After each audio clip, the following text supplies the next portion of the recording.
تعلیم کریں, دوسرے دن فضائل اعمال ادب اور ذوق سے تعلیم کریں. اس کے ساتھ ساتھ ہم گھروں میں چھ صفات کا مظاہرہ کریں. گھر والے کو اللہ کے دین پہ بھائی بنانا ہے کہ ہمارے گھر کے ایک ایک فرد اللہ کی بڑائی کو بول رہے ہو, اللہ کی بڑائی کو بول رہے ہو. حضرت مولانا الیاس صاحب رحمۃ اللہ علیہ فرمایا کرتے تھے کہ اگر تم اللہ کی توحید کو ظاہر کے خلاف نہیں کرو گے تو باطل تم سے کہے گا آؤ ہمارے ساتھ, چلو ہمارے ساتھ, بیٹھو ہمارے ساتھ. یہ زمین ہم کو غلہ دیتی ہے, ہم اس کا شکریہ ادا کریں کہ میرے بھائی بزرگوں دوستوں ہم سے باطل شرک کروائے گا. حضرت مولانا یوسف صاحب رحمۃ اللہ علیہ فرمایا کرتے تھے کہ تم اپنے گھروں میں تعلیم کو زندہ کرو. اس تعلیم کے زندہ ہونے کی وجہ سے اللہ تعالیٰ تمہارے گھر کے فرد کو اور بچے کے ایمان اور عقائد کی حفاظت کرے گا. جس گھر میں تعلیم کے حلقے قائم کیے جاتے ہیں اس گھر میں فرشتے, رحمت والے فرشتے کا نزول ہوتا ہے. گھروں میں اللہ برکت کو داخل کرتے ہیں, گھر کو اللہ جنت کا باغ بنا دیتے ہیں اور اللہ تعالیٰ اس گھر کی حفاظت فرماتے ہیں. حضرت مولانا الیاس صاحب رحمۃ اللہ علیہ فرمایا کرتے تھے کہ جس گھر کے لوگ سنت اور شریعت کے ساتھ زندگی گزارتے ہیں اس گھر کی اللہ تعالیٰ ایسی حفاظت کریں گے کہ اگر اس گھر پہ امریکہ کے راکٹ کو بھی گرائیں گے تو وہ امریکہ کا راکٹ اس گھر کے ایک چیز کو بھی نقصان نہیں پہنچا سکتا. اللہ تعالیٰ اس گھر کی ایسی حفاظت فرمائیں گے. اللہ تعالیٰ نے وہ اعمال ہمارے لیے بنایا ہے, وہ اعمال اللہ نے ہم کو دیا ہے. نبی پاک صلی اللہ علیہ وسلم نے وہ اعمال اس امت کو پیش کیا.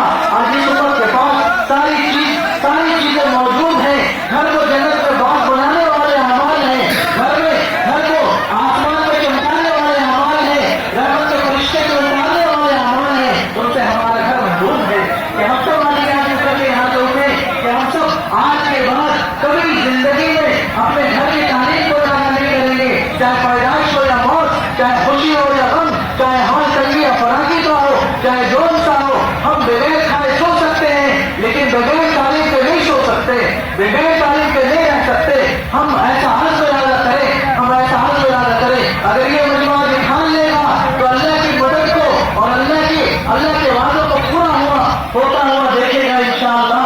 کہ ہماری ارادہ کریں کہ انشاءاللہ ہم تعلیم کریں گے کہ آنے والے کو ہم 5 اعمال کے ساتھ تشکیل کریں اور گھروں میں ہم تشکیل کریں. گھر میں مرد عورت کو لے کے اللہ کے راستہ میں نکلا جائے, کیونکہ اللہ تعالیٰ نے ہدایت کو خروج کے ساتھ جوڑا ہے. اللہ نے قرآن میں فرمایا جس کا مفہوم ہے کہ جو میرے راستہ میں مشقت مجاہدہ کرے گا میں ان کو ہدایت ضرور دوں گا.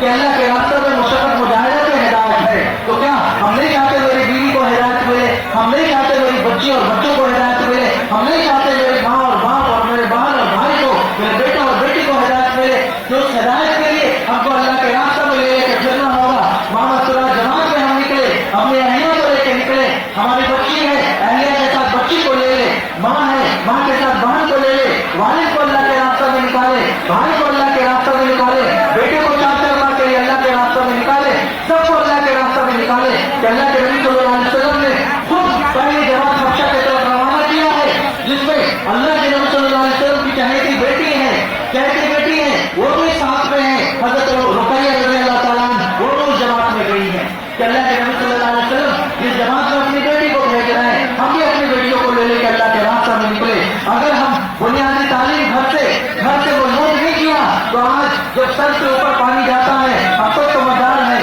اگر سر سے اوپر پانی چلا جاتا تو ہم کہیں کے نہیں رہتے ہیں, رونے کے علاوہ کچھ باقی نہیں رہ جاتا ہے. اللہ تعالیٰ ہم سب کی حفاظت فرمائے کہ ہم تشکیل کریں, اس کے ساتھ ساتھ ہم مشورہ کریں. ہم سب مشورہ کے عادی ہو کہ جس کام میں مشورہ ہوتا ہے اللہ کی مدد شامل حال ہوتی ہے. کہ ہم گھر کے کاموں کو بھی مشورے سے کریں, گھر میں بھی ہم کام مشورے سے کریں, ہم تعلیم کا مشورہ کریں کہ کل کن کے ذمہ قرآن کا حلقہ ہے, کل کن کے ذمہ تعلیم ہے, کل کن کے ذمہ 6 صفات کا مذاکرہ ہے. اگر ہمارے گھر میں چھوٹا بچہ ہے تو اس کا بھی طے کرے, بیٹا ابو بکر, بیٹی ہے تو بیٹی کا بھی طے کرے کہ بیٹی فاطمہ تو ایسا کرنا کہ تم لوگوں کے درمیان میں کہنا, امی کو جا کے, ابو کو جا کے, بھائی بہن کو جا کے, دادی نانی کو جا کے کہنا کہ ابھی تعلیم کا وقت ہے, بیٹا ابو بکر تم نیچے میں چٹائی بچھا دینا کہ بچوں کے اندر بچپن سے ہی وہ جذبہ پیدا ہو اور دایانہ شوق پیدا ہو. اگر ہمارے گھر میں آج بچہ پیدا ہوا ہے تو اس کو بھی اس